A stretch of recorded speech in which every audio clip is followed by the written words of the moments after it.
Good evening, Crime Talk aficionados. This is Scott Reisch of Crime Talk, and we are coming live from an undisclosed location here in Denver, Colorado.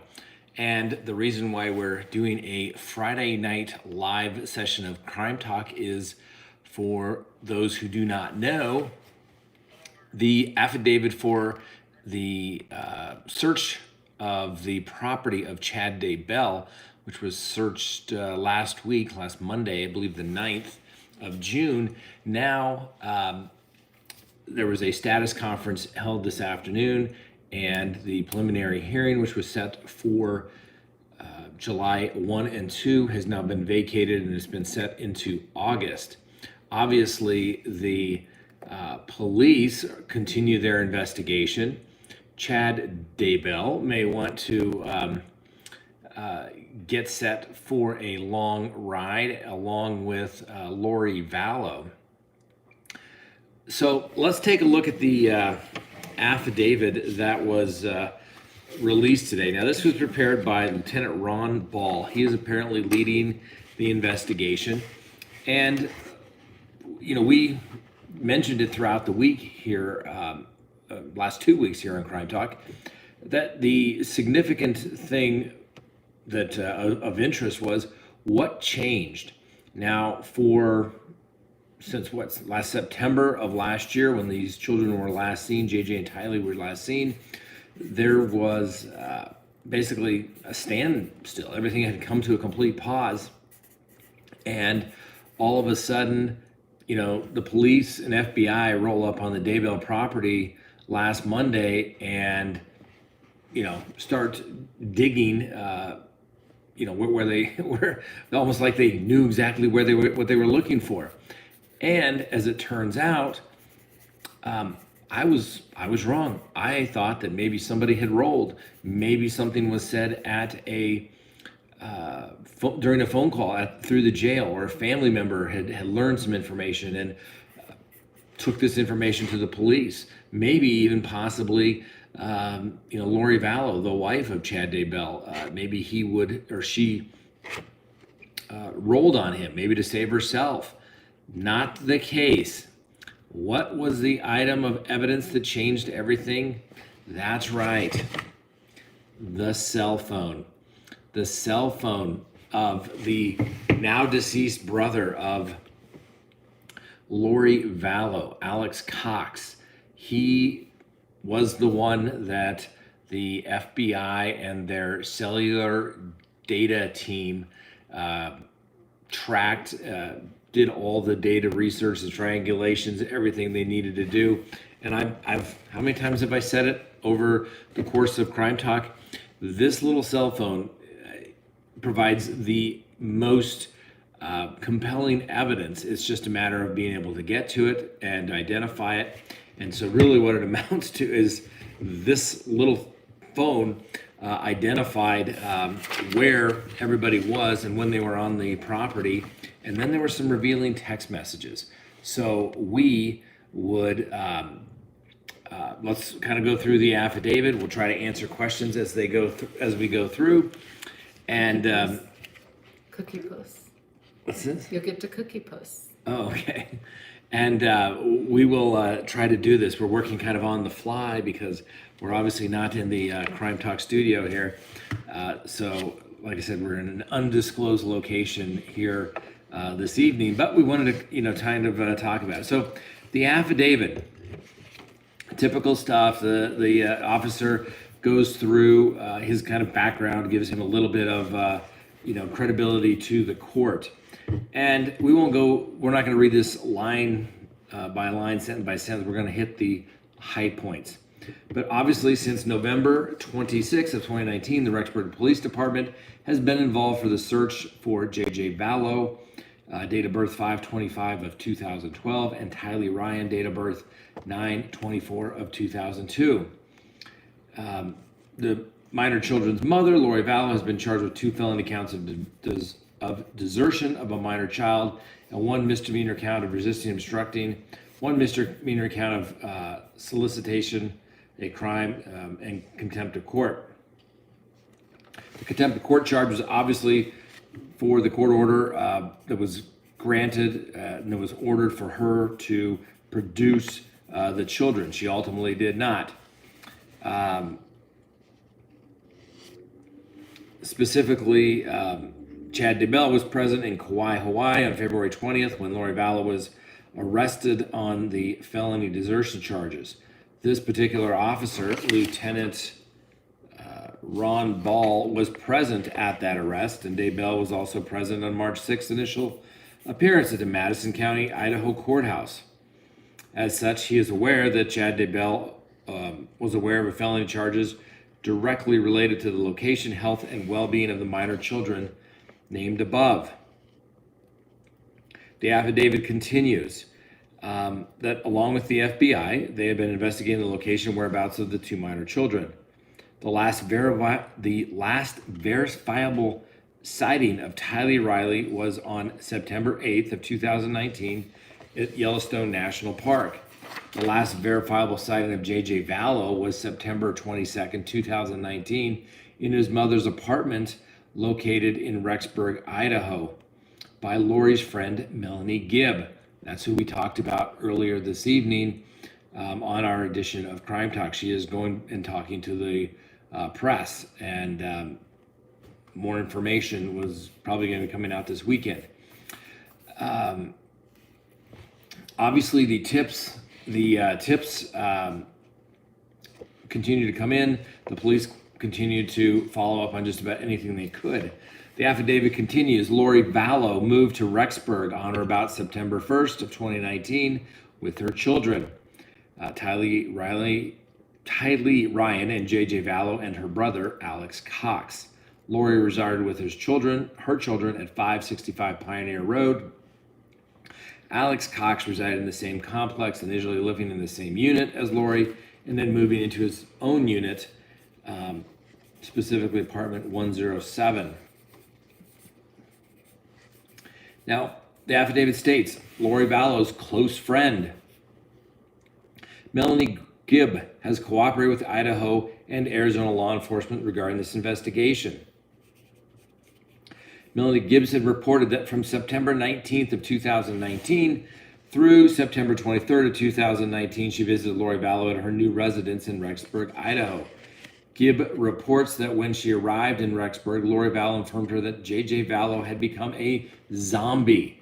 Now, we've heard lots of talk about this, and your local, lovable, harmless fuzzball of a defense attorney has probably been one of the few attorneys in America that has actually dealt with zombie portals and basically the afterlife, so to speak, and world coming to an end. As I just finished a case like this in Telluride, Colorado, little over a year ago right now. So what are the odds that this case would be coming out? I mean, I actually have true experience dealing with this. In fact, I can tell you the co-defendant in that case just received a 64-year sentence today, whereas my client only received 24. So, but I think we'll be back on that one. But anyway, we digress. Anyway, so Melanie Gibbs says that Lori Vallow says that JJ is a zombie. He has become a zombie. And the term zombie apparently refers to an individual whose mortal spirit has left their body and that their body is now the host of another spirit. The new spirit is in a zombie is always considered a dark spirit. My case had dark spirits too. What are the odds? While that dark spirit inhibits the host body, the person's true spirit goes into limbo and is stuck there until the host body is physically killed. As such, death of the physical body is seen as a mechanism by which the body's original spirit can be released from limbo. This belief was told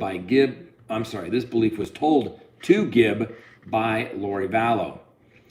Lori Vallow had learned it from Chad Daybell and immediately told Gibb. Gibb was present with Lori Vallow when Chad Daybell first taught Lori this information over the phone in early 2019 in reference to Charles Vallow.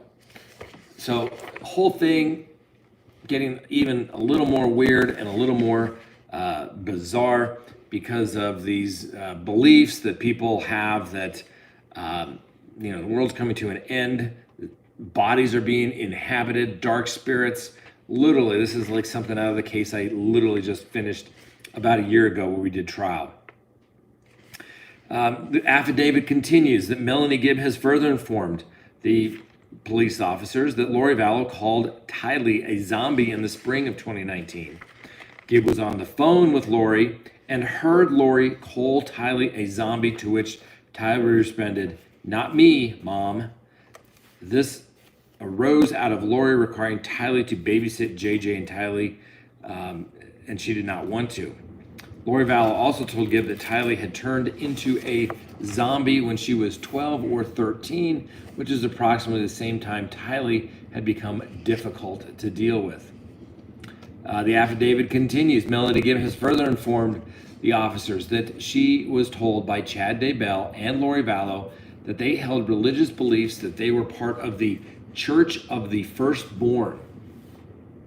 And their mission is that the church was to lead to 144,000 mentioned in the book of Revelations. They also stated their mission was to rid the world of zombies.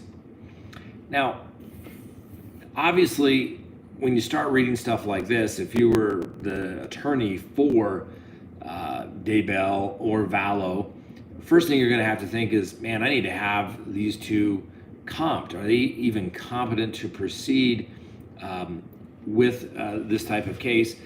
I would be getting literally a psychiatrist in there immediately to talk with them and see if they're in fact competent. Do they really understand? Or is there some sort of delusional things going on here that they just are completely separated from reality? Most people don't think the world is being occupied by zombies, and it's your duty then to go rid the world of zombies. So on January 26th, the affidavit continues. Search warrant was served on Chad Daybell and Lori Vallow's property in Kauai, where they were living, as well as their vehicles. The children obviously were not found, and there was no evidence to suggest that any children were in fact living with Chad and Lori. Through this investigation, the police have learned that J.J. Vallow was registered at Kennedy Elementary in Rexburg the first week of September in 2019. Kennedy was informed that J.J. had an individual education plan due to his autism. So Kennedy Elementary was in the process of creating a new individual educational plan for J.J. And then on September 23rd, 2019, J.J. had an unexcused absence. On September 24th, Lori Vallow called Vicki Barton of the Madison School District and informed her that JJ was going to Louisiana with his grandparents and wouldn't be home until the end of October and maybe later. Then on October 29th, Madison School District was informed that JJ would be homeschooled. During searches of Lori's apartments in Rexburg and subsequent searches of her apartment in Kauai, no evidence of homeschooling material was ever found. No other school has ever requested records whatsoever. Now, what is the significance of this particular paragraph? Well, it's clearly going to show, and this was mentioned in the affidavit as it related to Lori Vallow as well, but it really shows consciousness of guilt because they're making excuses they're finding out that are simply not true and correct, and that is going to crucify these two ultimately at the trial, the charges they have now, and ultimately if murder charges are filed. And that may be really interesting as we read on here, because one could probably intimate that maybe Vallow and Daybell weren't in fact the ones that actually did. But we'll read on, and you can we'll discuss it, and we'll go from there. So the affidavit continues. Obviously, the last verifiable sighting of Tylee Ryan was in Yellowstone National Park on September 8th of 2019. Photographs established that she was there with her mother, Lori Vallow, her brother, J.J. Vallow, and her uncle, Alex Cox. Now, as we all know, or maybe not everyone knows, Alex Cox is the brother of Lori Vallow, and he died suddenly, coincidentally. A lot of people dropping dead in this particular case. A lot of people related to it, and we'll talk about that further as we go along. Now, the affidavit continues. They drove in Alex's silver Ford F-150 truck. This trip was further established by tracking the GPS, cell tower connections, and Google account information on Alex Cox's phone. This is where it's really getting good, and this is what I keep telling everybody. I mean, not that we're trying to tell people to go commit crime, because we're not. I'm just saying more people get pinned on crimes these days by the mere fact that their phone is there.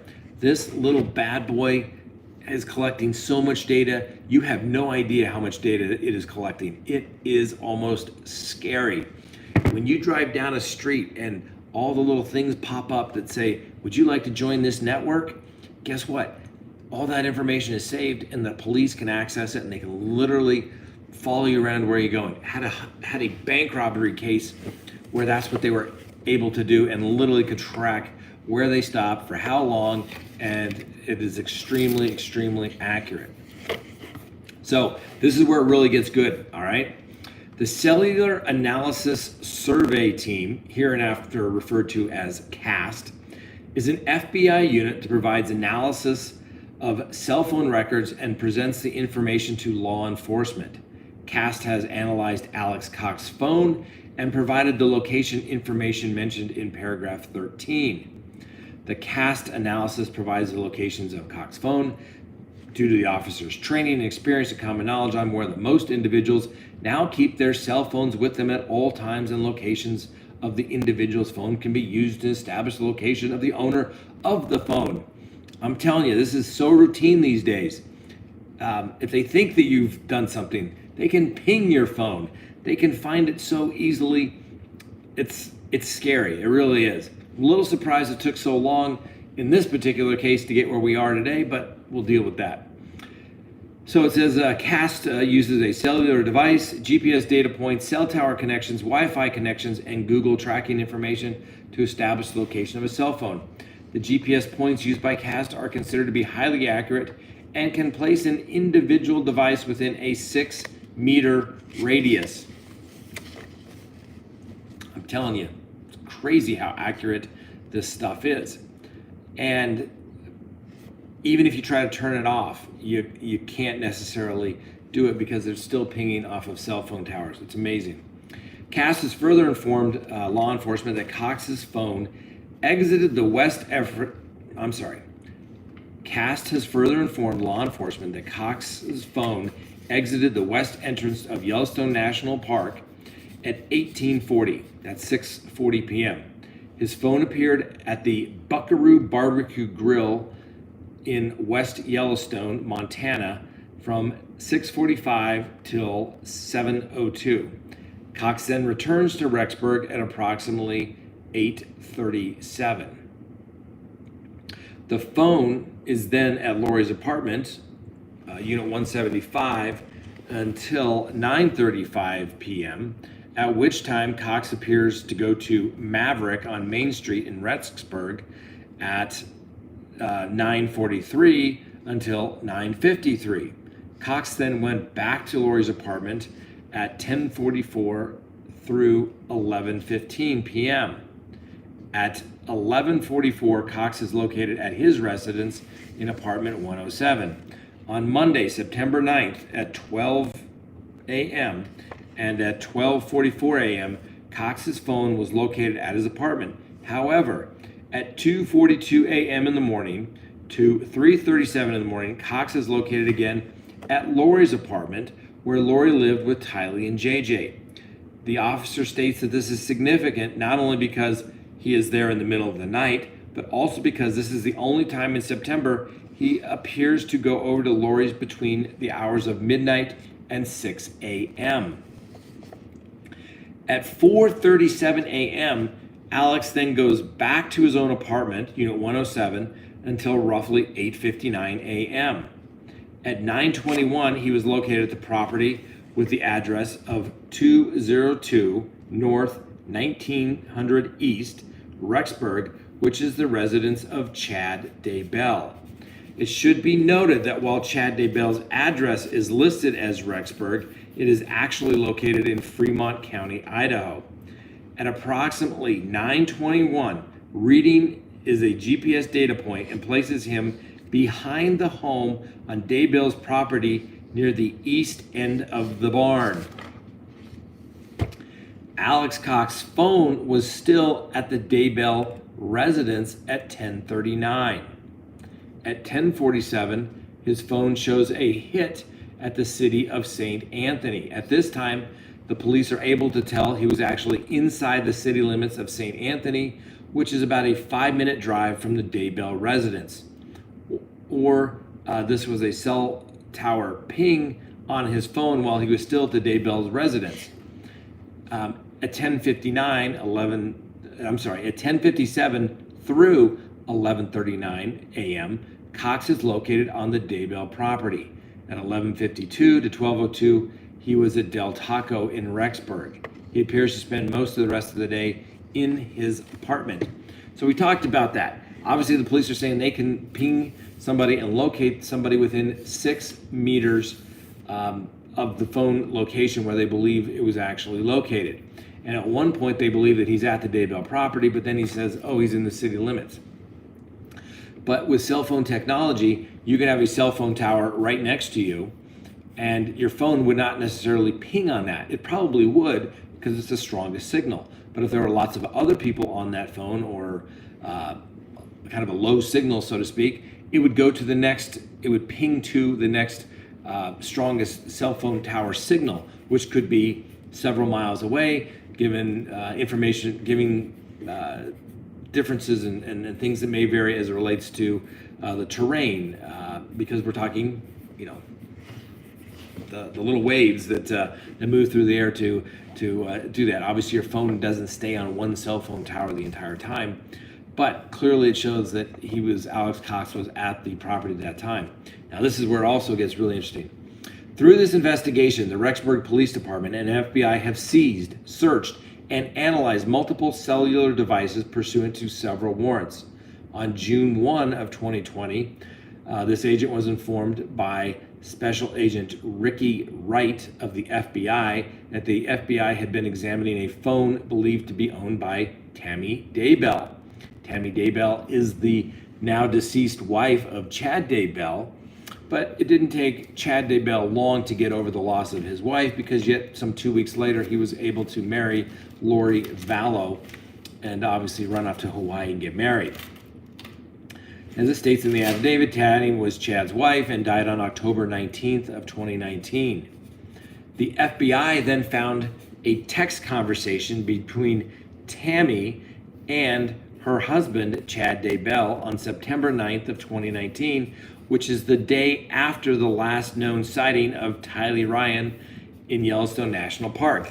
The text conversation, and this is kind of interesting, this is Chad to Tammy at 11:53 a.m. Well, I've had an interesting morning. I felt I should burn all the limb debris by the fire pit before it got too soaked by the coming storms. While I did so, I spotted a big raccoon along the fence. I hurried and got my gun, and he was still walking along. I got close enough that one shot did the trick. He is now in our pet cemetery. Fun times. Chad to Tammy at 11:56, so 3 minutes later. Gonna shower now and then go right for a while at BYU. Love you. Tammy to Chad at 2:47 p.m. Good for you! Exclamation mark. Chad to Tammy at 2:48 p.m. I'm back home now. The officer states in the affidavit that he found these text messages suspicious because raccoons are normally nocturnal animals and are not regularly out during the day. It should be noted from the interview, it should be noted from interviewing neighbors at Chad, I'm going to start over again there.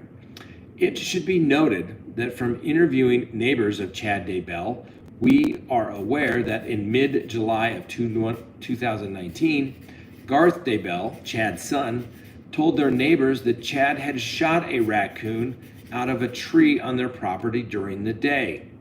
Those neighbors are named Matt and Regan Price. Garth told Matt Price about the raccoon in response to a question from Matt about hearing a gunshot. The Prices informed me that the fire pit in the back of the Daybell property was hardly ever used until the last few months. Regan informed me that there appeared to be frequent bonfires in the pit on the Daybell property over the last few months, and the first one she noticed was soon after Tammy's death on October 19th of 2019. So the detective continues here. It says, on June 2nd of 2020, Detective Bruce Mattingly of the Fremont County Sheriff's Office contacted Samantha Williams, who is a sister of Tammy Daybell. He asked her if she was aware of a pet cemetery on Chad and Tammy's Daybell's property in Idaho. She informed the sheriff that she was in fact aware of a pet cemetery and stated that both she and Tammy were pet people and they both did have a pet cemetery. When asked the location of the pet cemetery on the Daybell property, she stated that it was east of the Red Barn and near the fire pit. On June 4th of 2020, the officer spoke with Samantha and she informed him that she was aware of the location of the pet cemetery on the Daybell property because Tammy had shown it to her. Samantha was then shown an aerial photograph of the Daybell property, and she pointed to the same area near the fire pit where Alex Cox's phone pinged on September 9th. A lot of coincidence coming together here, isn't it? And then the above facts established that Alex Cox appeared to be on the Daybell property on September 9th, 2019 until at least 11:39. Chad sent the text message to Tammy about let me just start over that sentence again. Chad sent the text to Tammy about burning debris and shooting and burying the raccoon in the pet cemetery only 14 minutes later at 11:53. The pet cemetery referenced by Chad Daybell is located at the same location as most of the pings on Alex Cox's phone on September 9th of 2019. On June 3rd, the officer interviewed Melanie Gibb and her boyfriend, David Warwick, in Pleasant Grove, Utah.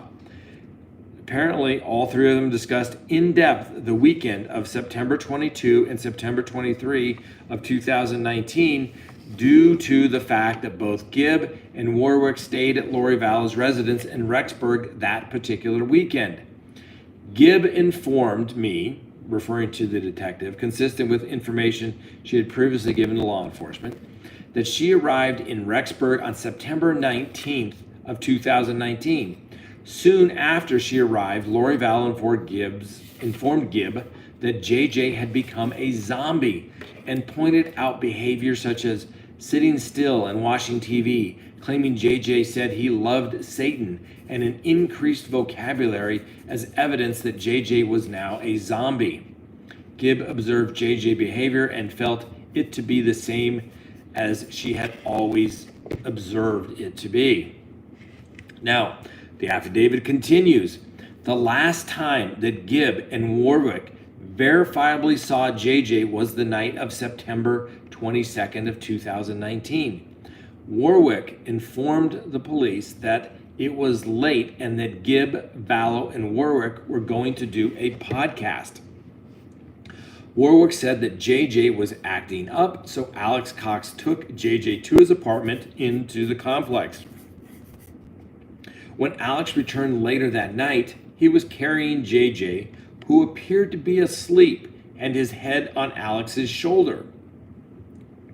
Warwick specifically remembered this because he saw it as a tender moment.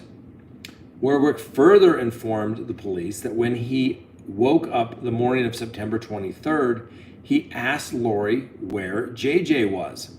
This was roughly between 8 and 9 a.m.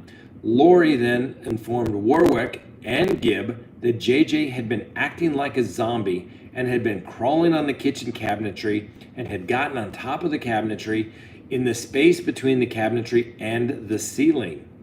She informed Warwick and Gibbs that when JJ had climbed upon the cabinetry, that he had knocked a picture of Jesus off the refrigerator.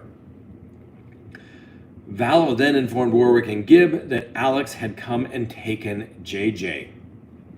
Now, going back to the FBI, their CAS team, the cell phone people, analyzed Alex Cox's movements the morning of September 23rd, 2019 by his cell phone GPS. At approximately 9:55 a.m., Alex is again at the Chad Daybell property. He was there until 10:12 a.m. The pings on his phone locate Alex near the pond on Chad's property at the northern edge of the property.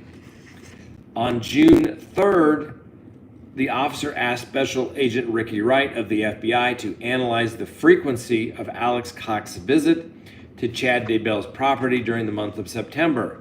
His response was, and it stayed here in the affidavit, per your request, I checked the visits by Alex to Chad's house again.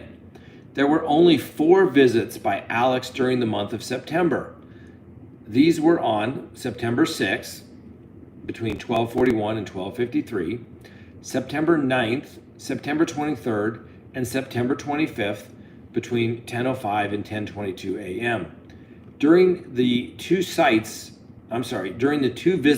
on September 6th and September 25th, all the pings were in and around the house, and there were no pings anywhere in the backyard near the fire pit or the pond. And it states, as you can see, these visits were also short, about 11 minutes and 17 minutes, like the ones on September 23rd, 17 minutes. The visit on September 9th was the only long visit, approximately 2.5 hours. The affidavit continues. On June 9th of 2020, a search warrant was executed at Chad Daybell's residence and property. Now, with the assistance of the local FBI ERT team, emergency response team, we located at least multiple sites of interest. These sites were identified and corresponded to the cellular data of Alex Cox's phone when he was on the property mentioned previously in paragraphs 12 through 16 of the affidavit. Additionally, one of the possible sites correlated to a location on the property Chad had texted his wife about, mentioned above in paragraphs 17 and 18. The affidavit goes on. The first site of interest was located on the north side of the pond near the north edge of the property. This site corresponded with the 2 GPS pings from Alex Cox's phone on September 23rd. A patch of ground was located that appeared to be disturbed. The weed growth on top of the disturbed ground was shorter than the surrounding weed growth. What appeared to be sod etching also was noticed. The disturbed area was approximately 4 feet by 2.5 feet. Members of the FBI ERT team removed the top layer of sod. Underneath the layer of sod were several large flat rocks. The rocks were removed and 2 pieces of flat paneling were found. The paneling was removed and investigators exposed a round object covered in black plastic. Upon exposing the round object covered in black plastic, a strong odor was noticed. An FBI ERT member used a small, sharp instrument and made a small incision in the plastic, and a layer of white plastic was observed. An incision was made into the white layer of plastic, exposing what appeared to be human remains. The crown of a head covered in light brown hair. The remaining dirt around this object was methodically removed, exposing what appeared to be a body wrapped in black plastic. The plastic appeared to be tightly wrapped around the body and secured with gray duct tape. Cheryl Anderson, who is an associate professor of anthropology at Boise State University, was present on the scene and advised the remains found near the pond appeared to be human. The affidavit goes on. A second site of interest was located behind a red, unattached outbuilding located roughly in the center of the property near a fire pit. Next to the fire pit is an area used as a pet cemetery. The site correlated to several GPS pings of Alex Cox's phone on September 9th of 2019. Ground in this area was probed with a steel pole, and several areas of disturbed ground were located. During a search of this ground, a buried cat and dog remains were found. A backhoe was used to dig further layers of dirt. While doing this, bricks were located approximately a foot below the ground. Once the bricks were discovered, the soil was examined and what appears to be 2 bones were located. Based on the condition of the bones, Cheryl Anderson was not able to determine whether the bones were human. Now, why is that significant? Because when the police go to the judge with an affidavit, they have to give kind of all the information. They have to say that here's all the good stuff, why we think somebody should be arrested and charged, but put in things that are basically exculpatory as well. So they put that in there. You would think if they were writing a suspense novel, they wouldn't put that in, but they do that because they have a duty of candor to the court, just like an attorney would in these type of situations. If they come to find out that there's something that should have been included that wasn't, the whole case could be in jeopardy if it was not done properly. So it goes on here. Methodically, the dirt in this area was searched and several other items of interest were found, including other bones, charred tissue, and charred bones. Cheryl Anderson, she's the anthropologist, indicated these additional bones, both charred and uncharred, and tissue found were that of, in fact, human remains. The affidavit continues. Investigators provided photos of some of the partial remains that were found at the pet cemetery to Sarah Getz, PhD, a forensic anthropologist. Dr. Getz was able to identify these remains as being non-adult human remains. While officers were conducting their search, Chad Daybell was observed by officers to be continuously watching where officers were searching. He was observed watching officers while sitting in his vehicle in the front driveway and while sitting in his vehicle across the street at his daughter's residence. Around the time the head mentioned in paragraph 32 and 33 was discovered, Chad Daybell was observed leaving his daughter's residence in a gray SUV. The officer, Ron Ball, and other officers pursued him in police vehicles. They conducted a traffic stop and detained him due to the fact that human remains were discovered on the property. So there you have it. The affidavit for the arrest of Chad Daybell that we had in fact been waiting for all along. And turns out that it wasn't somebody rolling on somebody. It wasn't somebody involved in the case that had slipped up and said something at the jail. It's usually what happens. But here it was the FBI and their cell phone analysts that were able to look at the cell phone data of Alex Cox's phone, who is now deceased, but the brother of Lori Vallow, and they were able to determine the time and almost the exact locations that he would have been on Chad Daybell's property at or about the time that these children were last seen. And it corresponds to the time, obviously, that Chad Daybell is supposedly out, working in the yard, clearing those dead limbs, burning off some of that debris, and just coincidentally being able to, shoot raccoons and things like that. So obviously there's a lot of work that is going to be done in this case. First of all, I want to thank Cookie Cookie Puss. Cookie Puss, for all your super chats while I was going through that. Thank you, 2 of them. And so, I mean, there's still a lot of work to be done and a lot of questions to be answered for sure. Obviously, the question that begs to be answered is, was it Alex Cox that killed both of these children and he's now dead?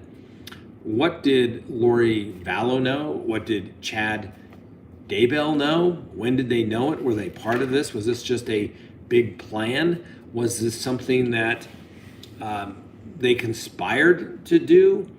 Or was it something that maybe they convinced Alex Cox to do because, it's the kind of situation where, maybe they convinced him so much that there was in fact, zombies, and JJ and Tylee had in fact become zombies and their body was being possessed by these zombies, and basically their bodies were hollow. I mean, you heard it in the affidavit. I mean, you heard what the belief was, at least by Chad and Lori Vallow, that they become zombies, and these dark spirits inhibit the host body, and the person's true spirit goes into limbo and is stuck there until the host body is physically killed. As such, death of the physical body is seen as a mechanism by which the body's original spirit can be released. So when Gib and her boyfriend are at the property and they say, JJ's acting, he's a zombie, he's acting terrible, but then he leaves, and they think that when Alex Cox is carrying him back in and he looks like he's asleep, they think it's a poignant moment, when in reality he could have been deceased, basically. So like I said, maybe Alex Cox is lucky in this particular situation that he's not around any longer, because it would certainly not look good for him. And then obviously, as somebody that's a practicing criminal defense attorney, you have to look at it from the defense perspective. And what a better situation, if you were to think about it at this particular time, who is better situated here from the defense perspective? It's probably Lori Vallow. She's going to plead ignorance the whole time. She's not going to know. These two are going to point fingers, or she's going to point fingers and say, Chad Daybell brainwashed me. That she had to be, that's going to be their defense. I mean, it's going to be, I didn't do it. I didn't know anything about it. It's all new to me. I was just as shocked to hear about this. And, Chad probably convinced me otherwise, that everything was going to be absolutely fine. The kids are okay. Who knows what was actually said. But like I said, Alex Cox, he may be the lucky one here in the sense that he's now deceased and doesn't have to deal with this, because it certainly does not look well. It looks pretty bad for him. A couple of questions. Will there be an autopsy? Oh, yeah. Well, they've already done an autopsy on Alex Cox, and it was released a couple of weeks ago. I'd have to look at the exact date. A couple of weeks ago, maybe 4 months ago, and 4 weeks ago, and it was determined that he died of natural causes. Basically, he had a big ol', I think, embolism, and just, died. I think he was in his bathroom or something to that effect. And obviously Alex Cox was the one who killed Lori Vallow's previous husband. I believe that was number 4, if I'm not mistaken. And it was determined to be self-defense. And that was JJ's father. So, I mean, like I said, a lot of people, unfortunately, passing away rather unexpectedly. People around Chad Daybell and Lori Vallow, and obviously Tammy Daybell, who passed away unexpectedly. No autopsy was in fact done at the original time. The police actually had to go and exhume her body so that they could see if they could properly, do an autopsy to see if they could in fact determine a cause of death, see if it was anything other than natural causes. I think the police would probably be investigating if there's anything that could make any of these natural causes types of death, if something was induced, given to them, something along those lines. Could they exhume him and bring him back, do it again? Yep. So a question is, could they bring Alex Cox body, get an order? They'd have to go to get an order from the court to lift his body up and try to conduct another autopsy. I think it just really depends on how far they're going to go and dig on this. I think a lot of it will depend on, at this point, we've talked about this. I mean, like I said, as a criminal defense attorney, I've seen this more often than not. The threat of imminent incarceration tends to break the bonds of loyalty, and also time and distance away from someone, particularly if they had a particular, and I use this word not literally, but they had a spell on them where they were just so in love, so infatuated, they couldn't believe anything that was could go wrong. Everything's perfect, everything's lovely, and as time goes on, Lori Vallow, has to be thinking, get me the hell out of here. Chad Daybell, you are out of custody. Why won't you get me out of here? Post the damn bond. I'm sure she was probably thinking that. Now he's in custody on both $1 million bond. Alex was cremated. Oh, Alex was cremated? Oh. No. That's what. Well, I know they did the autopsy. They determined it was natural causes, but okay. I didn't think he was. I'll double check that. I didn't think that he was cremated, but that's possible. Anyway, so that's huge news in this particular case here today. Okay, talking about pink foam. What the pink foam? When they passed away, I think there was talk about the people thought that there was pink foam coming from their mouths, which kind of makes you wonder if maybe they were given something. Obviously, like I said, Alex, they determined that it was natural causes. Like I said, this embolism, I think was, if I remember correctly, and so yeah, it looks like Alex Cox was in fact cremated. So if I did that, I was speaking about that. So just a quick recap. It looks like we've been going here for about almost 50 minutes or so. I want to thank everybody for watching. This is Crime Talk. We do our daily show of Crime Talk. We'd like to thank all our Crime Talk aficionados. And if you have not already subscribed, please do so.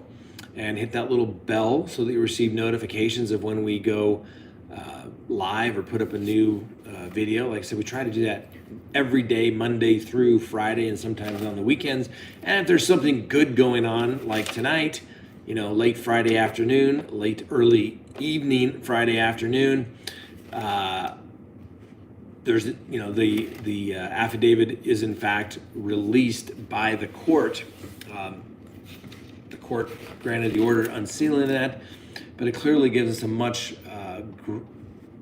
more information, which clearly leads us to obviously believe that Alex Cox had some involvement, if not the principal here, and Chad Daybell certainly has a lot of exposure here as well. Like I said, if all of a sudden you were sitting there,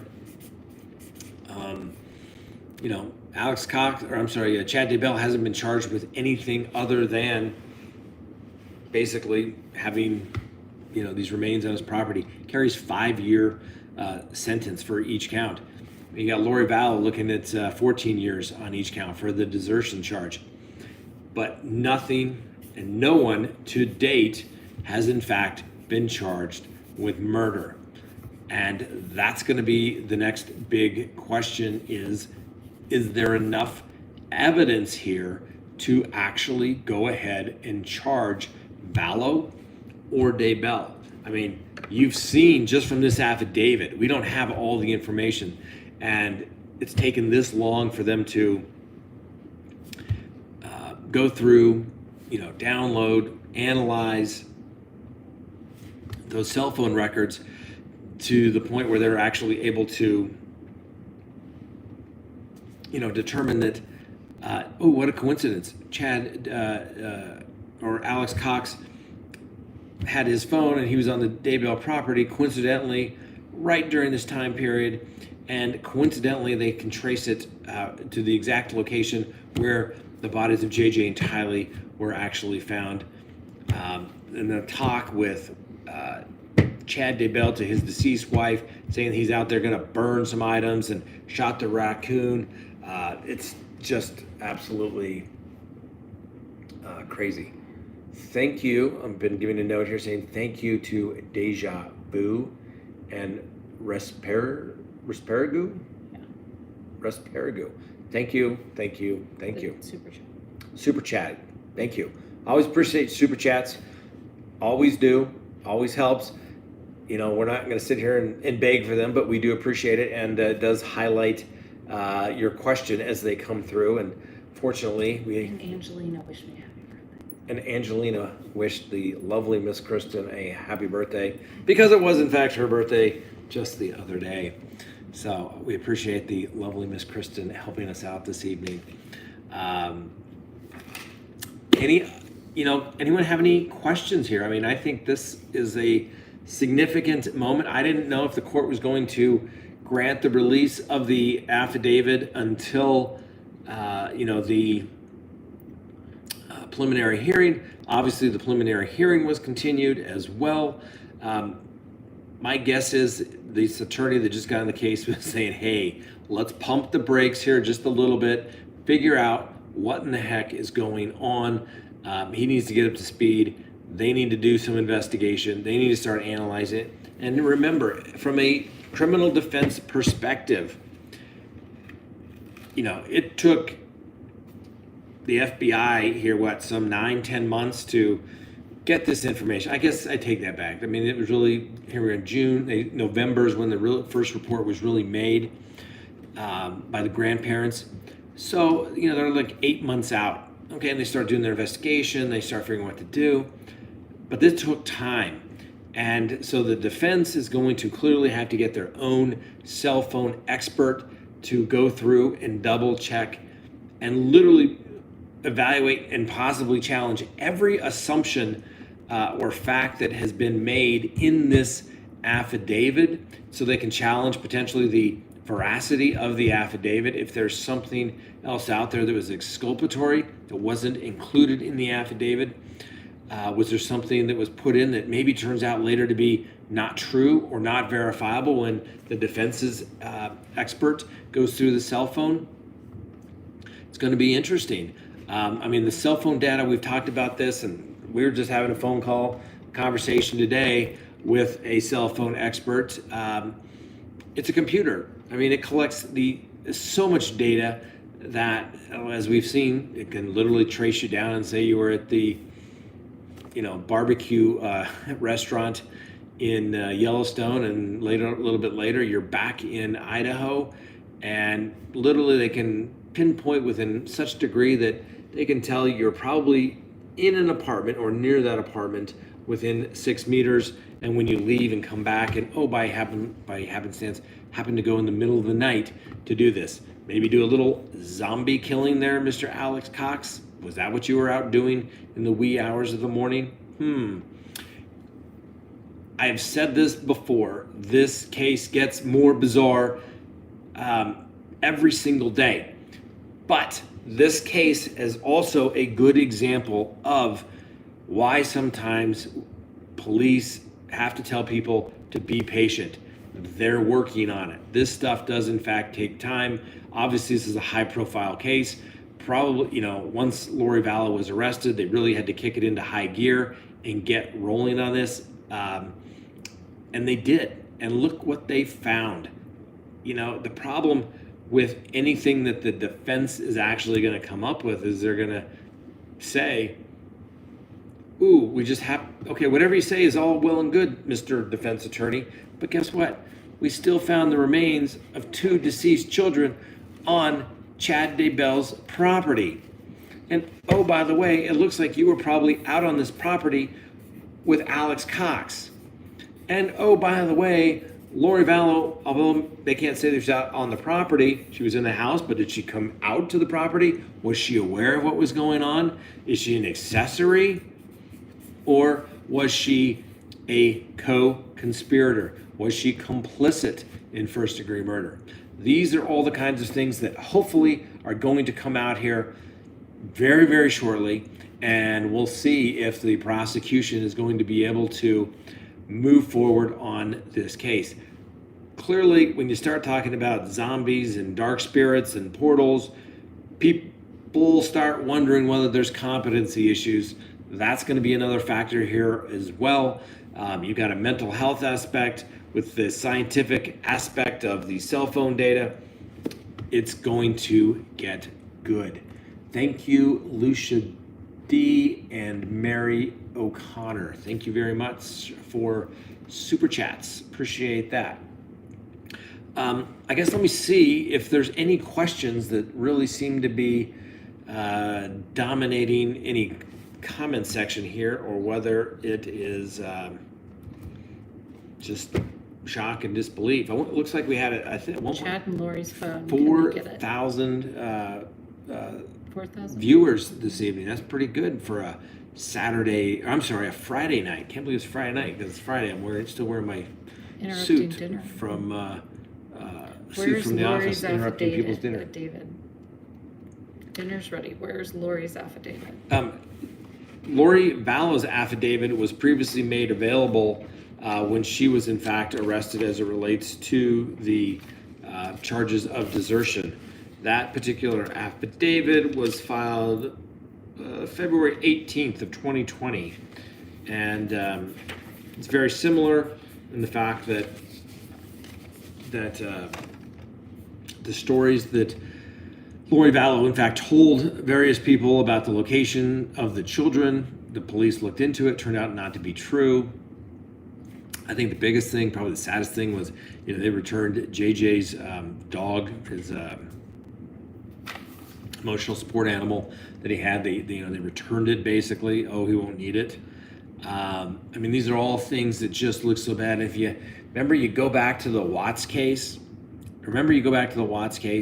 And what's the first thing he did?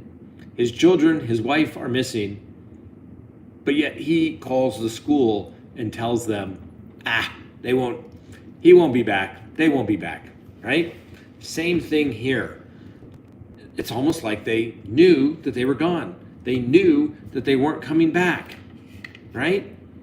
What do we call that in the legal business? Consciousness of guilt. Okay, they run off. Think about it. If your children were missing, would you run off to Hawaii and marry your new beau 2 weeks after his wife had died unexpectedly of natural causes?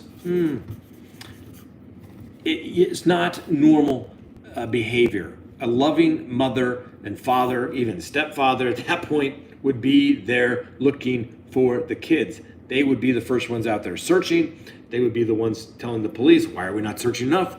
What can we do? Where can we search? These are all things that the prosecutor is going to argue to a jury, not only on the desertion case, but this particular case, and whether there's ultimately a homicide case that is brought against either Lori Vallow and Chad Daybell. And of course, I have to say it, they're both given the presumption of innocence until and if they are convicted by a jury or plead guilty in a court of law. We have to do that, for legal purposes. But the allegations are made, but they are given the presumption of innocence. Super chats. Thank you to Julie O. Thank you to Julie O for super chat. Thank you very much. Christine Coronel Cutting. Christine, thank you, Christine. What's the new lawsuit with the Watts house about? Question, what's the new lawsuit about the Watts house about? I don't know yet. I wasn't aware. Tune in for breakfast. Bethany, if they died. If they died in September, then did she desert them? Good question. Good question. You know, that's something the defense attorney there, Mr. Means, the attorney for Lori Vallow, may have to try to argue. She couldn't have deserted the children. They were already dead. But then, of course, he has to explain how she knew they were, in fact, dead. And really, as a mother, wouldn't you be concerned? Wouldn't you want the proper burial for your children? Not being put out by the pet cemetery or the pit out there. Let's see here, Danny. The burner phone, what can they get from them? Well, any burner phone, obviously it's a little harder to locate because they can't, obviously, they usually don't have good identifying information, but they can still track that information, cell phone tower data, things of that nature, depending on what is on the phone. They can do that, they just need the number. It just gets a little trickier because normally on a burner phone, you don't give your correct information. You can actually, I just had a case in federal court where during trial, I think a lot of the jurors were surprised that literally you could walk in and order a phone, you know, kind you get at Walmart or 7-Eleven even, walk in and you really don't even have to give an ID. You can just give a name, and certain agencies or certain phone carriers will give you the phone. They really don't care what name you use, just that you pay your bill on time, and that's it. So that becomes the problem with the burner phone. They have to actually prove that it was on that particular individual. So hopefully a few more questions, a few more super chat thank yous here real quick. Thank you. Thank you, Estella. Appreciate that. Thank you very much. Christy Woods, thank you for the super chat. Just because phone is somewhere doesn't mean that's right. Just because the phone is somewhere doesn't mean that's the person that actually has it. Plumbing Explained. Scott, do you think this distinguishing woman will get away with this? What would you do? Disgusting. Oh, disgusting. I'm sorry. Sorry. Do you think this disgusting woman will get away with this? What do you think her defense, what do you think of her? What would you do as her defense attorney? Wow. My gut feeling is I don't think she's going to get away with it in this particular case. If I were her defense attorney, well, first of all, I'd be keeping my mouth shut. I'd probably be going out there having the, the big talk and say, all right, now it's time for you to come clean here. What other bad facts are going to be coming out so that we can prepare for them? And sometimes as a defense attorney, yes, you have to go in there, even with a horrible case, even on a case you know you're going to get your teeth kicked in on, and you're just going to be a punching bag for the prosecution. You have to go try the darn thing. I can't imagine in this particular case that the district attorneys are going to be too eager to give a great deal to anyone unless and until they absolutely come clean and they can corroborate everything that one of the people say, if anything. But the problem is you usually don't have a whole lot of protection as a when you go in for your client to take them in to do a proffer where you can talk and nothing can be used against you. It usually doesn't count. It's not really applicable as it relates to a crime of violence, a homicide type of case. So her defense attorney may have to if he's trying to save her, literally say, hey, I was in the whole house the whole time. We read this affidavit. My goodness, we were just as shocked.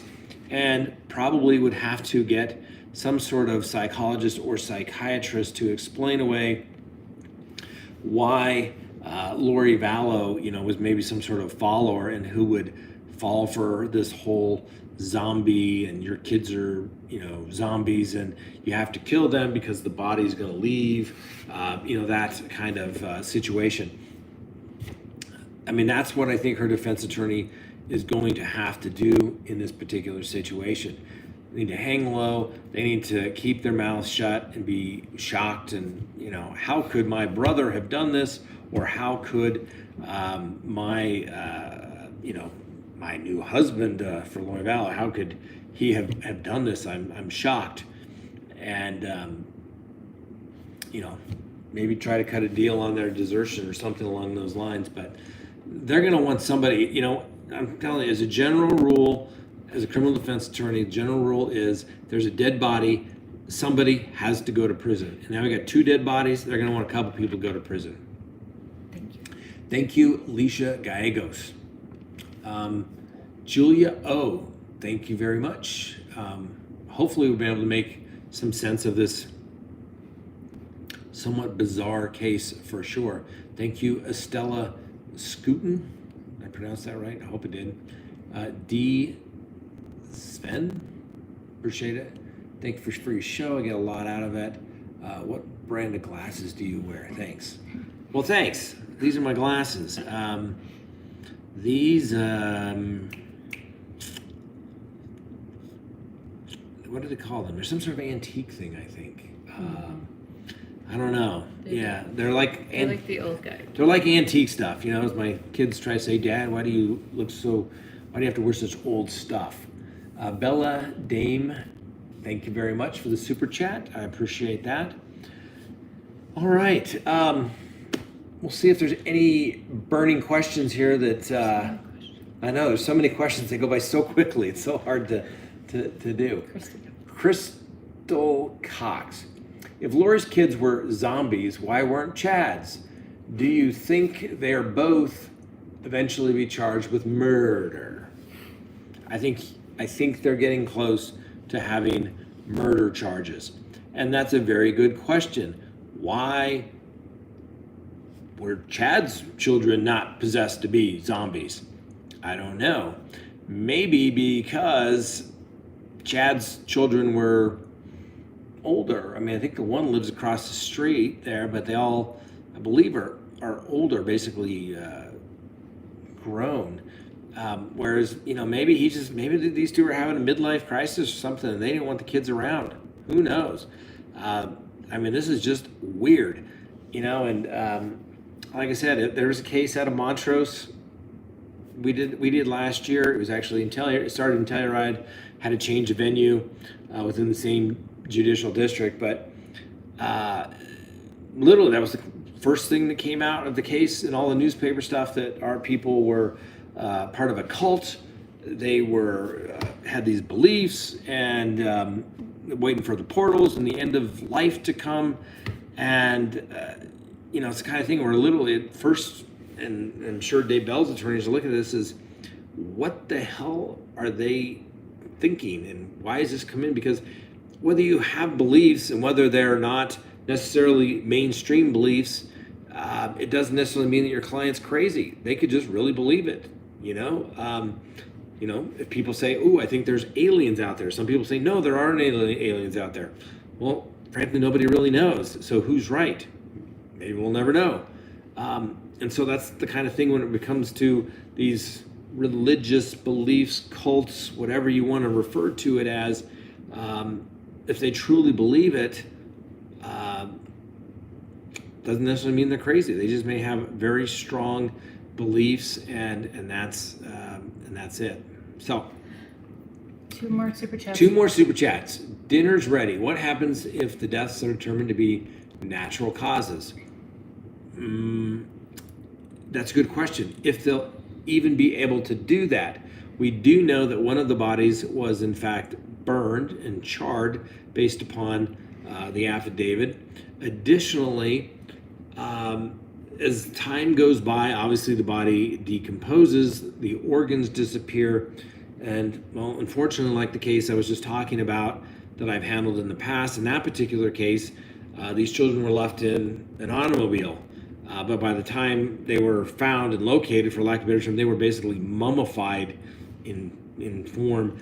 And multiple autopsies were performed. We had our own expert. We actually had to ship the remains to doctors to be examined. And they could say, yep, they're deceased. They have to take the information based upon what they think happened to them by a potential witness, but no one ever knew, and no one could in fact prove within a reasonable degree of scientific certainty what had happened. And so in this particular case, same type of situation. They're going to have to examine the remains.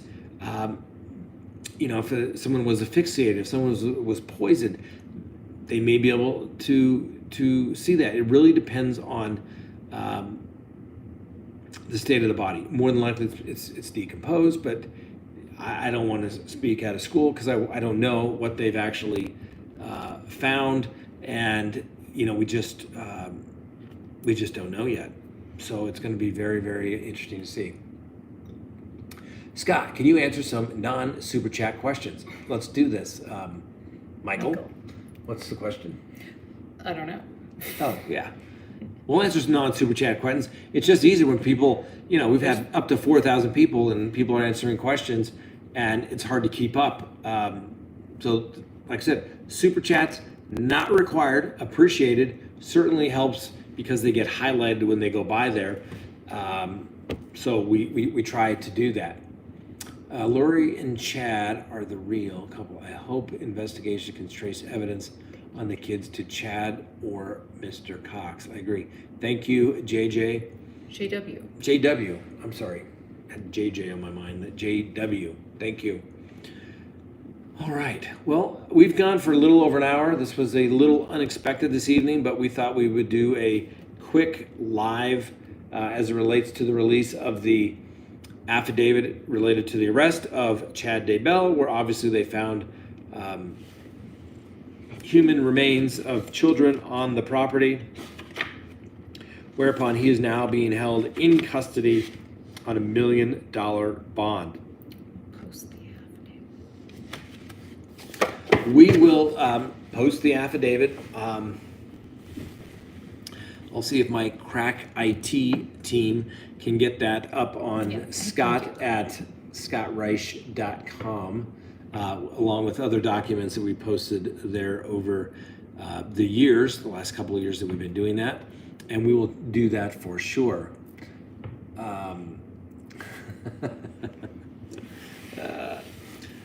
So thank you all very, very much. We will be, we'll have to see if there's any new developments, the modern technology. We don't have to go to the Crime Talk studio. We can broadcast live from just about any location like we're doing here this evening at an undisclosed location here in Denver, Colorado. As you can see, we had to improvise our backdrop really quick, but do you like the lovely Miss Kristen orchids that, she that's right, yes. But they do look good. Nice little, Zoom backdrop there, huh? Yeah. Anyway. Going to bed. Anyway, all right. Thank you all very much for tuning in this evening. Thanks for watching. Please subscribe if you haven't already done so. Share the channel. We've had a lot of growth lately. And as a practicing criminal defense attorney, we'd like to give you a little perspective on somebody who's actually done cases like this, not just a bunch of people. Hey, the beautiful thing about today's world is anybody can do this. But the reason why we started this channel was because we were frustrated by watching the evening news and hearing some anchor talk about a case that they knew nothing about, and they knew nothing about the legal system whatsoever, criminal procedure, anything along those lines. So we've tried to, throughout this, hopefully explain cases, explain the rules of evidence, the legal procedure that comes into place, and try to make it so everybody appreciates not only your legal rights, but the rights that everyone is guaranteed if they are in fact being prosecuted, whether it's a murder case, a homicide case, or everything, in fact, in between. Hopefully we're able to teach somebody something every day. That's our goal, and we're going to keep doing it. So thank you all for watching. We're going to sign off here now, and we will see you Monday for sure, if not sooner. Have a great evening.